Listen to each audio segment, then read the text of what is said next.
রাজনৈতিক দলগুলো সরকারকে সহযোগিতা করতেছে না? অবশ্যই করতেছে। কেউ আমি মনে করি এই মুহূর্তে ডক্টর মোহাম্মদ ইউনূসকে অসহযোগিতা করছে না, কারণ প্রত্যেকটা দল গণহত্যার বিচার চায়, রাষ্ট্র সংস্কার চায়। আমরা ডক্টর মোহাম্মদ ইউনূসকে জাতির জন্য আশীর্বাদ মনে করি।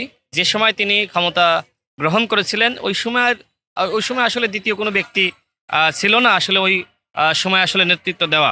তো তিনি একটি সংকটময় মুহূর্তে এসে জাতিকে নেতৃত্ব দিয়েছেন এবং অন্তর্বর্তীকালীন সরকারের প্রধান হয়েছেন।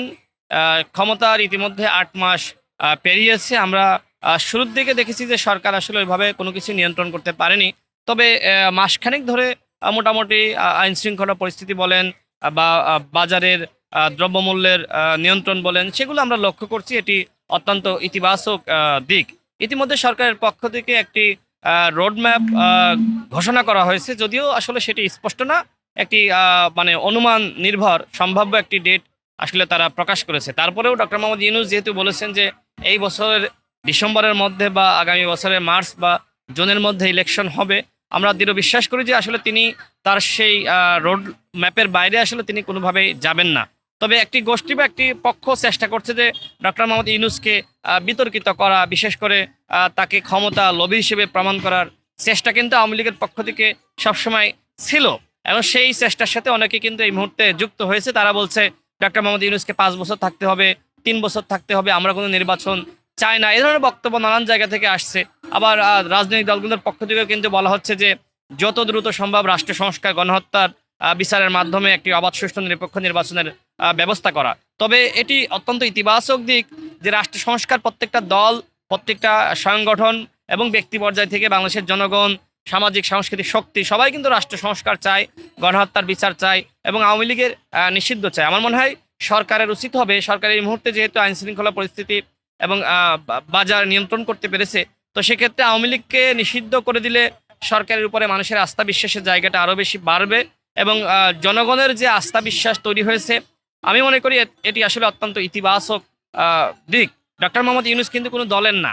এখন কোনো একটি সংগঠন বা দল যদি ডক্টর মোহাম্মদ ইউনূসের যে জনপ্রিয়তা সেটিকে নিজেদের জনপ্রিয়তা, নিজেদের গ্রহণযোগ্যতা মনে করে, তাহলে কিন্তু ভুল হবে। মনে রাখতে হবে ডক্টর মোহাম্মদ ইউনূস কিন্তু তিনি আমাদের সকলের, প্রত্যেকটা দলের, প্রত্যেকটা মতের এবং আপামরে এই দেশের 18 কোটি মানুষের সরকার প্রধান। তো সেই জায়গা থেকে অবশ্যই আমরা সরকারকে সহযোগিতা করতে চাই। আমরা মনে করি 5 বছরের কথা যারা বলছে তারা আসলে এক ধরনের ভুলের মধ্যে রয়েছে এবং যারা আসলে আর্লি ইলেকশন চাচ্ছে মানে তারাও আবার ভুলের মধ্যে রয়েছে। তো রাজনৈতিক দলগুলো ইতিমধ্যে ডক্টর মোহাম্মদ ইউনূস স্যারের কাছে রোডম্যাপের ঘোষণা চেয়েছেন। তো সেই জায়গা থেকে ডক্টর মোহাম্মদ ইউনূস যদি আসলে রোডম্যাপের ঘোষণাটা দেন, তাহলে সেটি এক ধরনের সমাধান হবে। আসলে রোডম্যাপ বা পরিকল্পনা প্রকাশটা করলে অনেকটা অস্পষ্টতা থেকে যাবে। সেই জায়গায় কেউ আর্লি ইলেকশন চাইবে, কেউ আপনার মানে দেরিতে ইলেকশন চাইবে, কেউ ইলেকশনই চাইবে না, নানান ধরনের মতামত আসবে। তো সেই জায়গায় রাজনৈতিক দলগুলোর জন্য সুবিধা হবে ডক্টর মোহাম্মদ ইউনূস যদি একটি রোডম্যাপ ঘোষণা করেন, সেই আলোকে কিন্তু তারা প্রস্তুতি নিতে পারবে। দেখেন, একটি রাজনৈতিক দলের বা একটি নির্বাচিত সরকারের অনেক ধরনের সক্ষমতা থাকে এবং আমরা যেহেতু রাজনীতি করি, যারা আন্তর্জাতিক কমিউনিটি রয়েছে তারা কিন্তু অনেকে আমাদের সাথে কথা বলেছে, বসেছে, তো তাদের মতামত আমরা বোঝার চেষ্টা করেছি। তারাও কিন্তু মনে করে যে একটি নির্বাচিত সরকার যত দ্রুত আসবে তারা কিন্তু ইনভেস্টমেন্টটা করার ক্ষেত্রে তারা বেশি আগ্রহী হবে। এখন ডক্টর মোহাম্মদ ইউনূস ঠিক আছে, তার অনেক গ্রহণযোগ্যতা আছে, কিন্তু তার এই পরিষদের অনেক উপদেষ্টা নিয়ে আবার বিতর্ক রয়েছে। সামগ্রিকভাবে ডক্টর মোহাম্মদ ইউনূস ব্যক্তি হিসেবে সফল, কিন্তু তার উপদেষ্টা পরিষদের অনেক ব্যর্থতা কিন্তু ইতিমধ্যে আমরা লক্ষ্য করেছি। বিশেষ করে মাসখানেক আগেও কিন্তু আইন শৃঙ্খলা পরিস্থিতি ওইভাবে ভালো ছিল না, বাজারে ঊর্ধ্বগতি ছিল। তো এখন কিছুটা নিয়ন্ত্রণের মধ্যে আসতেছে। এর কারণটা কি? এর কারণটা হলো বাংলাদেশের প্রত্যেকটা মানুষ কিন্তু সরকারকে সহযোগিতা করতেছে। রাজনৈতিক দলগুলো সরকারকে সহযোগিতা করতেছে না? অবশ্যই করতেছে।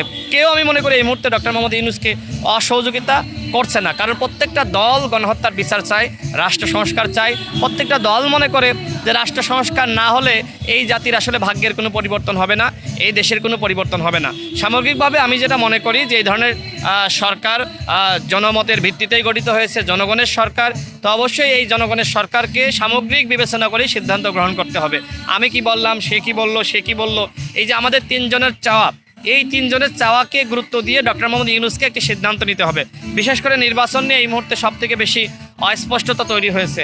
রাজনৈতিক দলগুলোর মধ্যে সন্দেহ যে আদেও ইলেকশনটা হয় নাকি আর একটি 1-11 তৈরি করা হয়। এই কারণেই মূলত তারা চাপ সৃষ্টি করছে একটি রোড ম্যাপ প্রকাশ করার জন্য। এখন একটি রোড ম্যাপ বা সরকারের পরিকল্পনা জানতে চাওয়া তো অন্যায় না। এই পরিকল্পনা আপনি একজন মানুষ হিসেবে আপনি জানতে চাইতে পারেন, দল হিসেবে আমরা জানতে চাইতে পারি। সবাই কিন্তু এখন ডক্টর মোহাম্মদ ইউনূসকে বলছে আপনার পরিকল্পনা, আপনার রোড ম্যাপটা প্রকাশ করেন, আপনার কতটুকু রাষ্ট্র সংস্কার করার জন্য সময় লাগবে সেটি আমাদেরকে জানান। রাজনৈতিক দলগুলো যথেষ্ট আন্তরিক ডক্টর মোহাম্মদ ইউনূসকে পর্যাপ্ত সময় দেওয়ার জন্য। দেখেন, বাংলাদেশে মোটামুটি নির্বাচন হয় না প্রায় 17-18 বছর। হাসিনা 2008 সালের ডিসেম্বরে যে ইলেকশন, ভারতের যে কারসাজি, সেই কারসাজিতে হাসিনা নির্বাচিত হয়েছিল। কিন্তু এরপরে কিন্তু বাংলাদেশে আর কোনো নির্বাচন হয়নি। তো এর মাঝখানে রাজনৈতিক দলগুলো যথেষ্ট পরিমাণ জুলুম নির্যাতনের শিকার হয়েছে। তো আমার মনে হয় পরবর্তীতে যে গভর্নমেন্টই ক্ষমতায় আসুক না কেন, আজকে কিন্তু আমি বলতে পারি না যে বিএনপি ক্ষমতায় আসবে, নাকি গণ অধিকার পরিষদ আসবে, নাকি জামাত ইসলাম আসবে, নাকি অন্য কোনো দল আসবে, নাকি ডক্টর মোহাম্মদ ইউনূসই থেকে যাবেন। আমরা এখনই আসলে এই মুহূর্তে কেউই নিশ্চিত না। সুতরাং আমি এতটুকু মনে করি যে দলগুলোর মধ্যে যথেষ্ট শুভবুদ্ধির উদয় হয়েছে। প্রত্যেকটা দলই আগামীতে ক্ষমতায় গিয়ে হাসিনার স্টাইলে আসলে কেউ দেশ চালাতে আর পারবে না। কারণ তরুণ সমাজ যথেষ্ট সচেতন, তরুণ সমাজ যথেষ্ট জাগ্রত, এবং তারা দেখবেন যে কোনো ইস্যুতে মাঠে নেমে যায়। সুতরাং আগামীতে যে গভর্নমেন্টই আসুক না কেন, দুর্নীতি, অন্যায়, অনাচার এগুলো করার কোনো সুযোগ থাকবে না। দেশের জনগণ আসলে ওই ধরনের সুযোগ দিবে না।